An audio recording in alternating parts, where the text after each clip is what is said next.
For centuries, Bahima pastoralists have been wandering with their cattle along the grass plains of central Uganda. The Ankole are one of the oldest indigenous cattle breeds. Their long horns assist their blood circulation and help keep them cool. They are renowned for their hardiness, which allows them to live off poor quality vegetation and limited amounts of water. For Elizabeth Katushabe, they are more than a source of income. As a person born from the Bahima community, I really believe that our heritage should not be lost. I think this cow, the Ankole longhorn cow of Uganda, is an identity. And it's a hardy animal in this environment. It's adaptable to our harsh environment, and it has actually helped us protect our environment. But the Ankole have a powerful rival, the black and white checked Frisian Holstein, the world's predominant dairy cattle bred for maximum yield. The owner of this herd replaced all his Ankole cows with these foreign imports. But Frisian Holsteins are poorly equipped to deal with the Ugandan environment, forcing the herders to deploy high quantities of insecticides and antibiotics, the only protection against endemic ticks and parasites. Since the introduction of chemical acaricides, the bees left and even other insects and animals also left. Since there are no more bees, we can no longer harvest honey.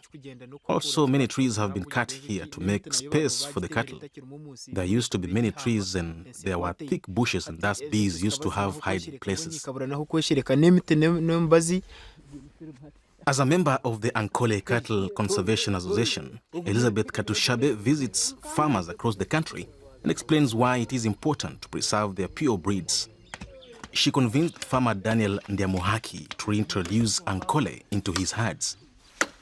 With costs for veterinary medicine exploding, many farmers have been re-evaluating the long-horned cattle's economic value.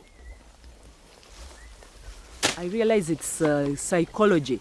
They have believed because the government policy was to increase production, modernize agriculture. So many of them at a certain level say, oh, yeah, we get a lot of milk, but really we put a lot of drugs, we buy a lot of chemical sprays for the tick, and we don't really get a lot of money. In Kampala, Elizabeth Katushabe lobbies together with the organization Food Rights Alliance for the government to take decisive action to preserve the indigenous species. Scientists are concerned. Rampant crossbreeding has severely reduced the population of purebred Ankole. They fear that Uganda may be sacrificing a breed with genetic advantages. Our call for the protection of our genetic resources is not for the sake of it. It is an issue of our identity. It is an issue of sustaining our farming systems. It is an issue of sustaining our food systems. It is our issue of what we have to offer in the global market. For Elizabeth Katushabe, this is not only a Ugandan issue.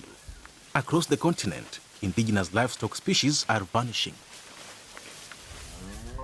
The world's food supply is increasingly dependent on a narrowing list of highly engineered breeds, a threat to food security and ecological sustainability. So we should find means and ways of, living with the indigenous breeds, because they can keep the ecosystem properly.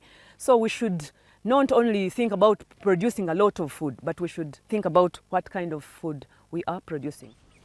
With rising temperatures across the globe and an environment that is becoming more inhospitable to the major breeds, humanity might need the genes that allow animals like the Ankole to flourish in the African heat.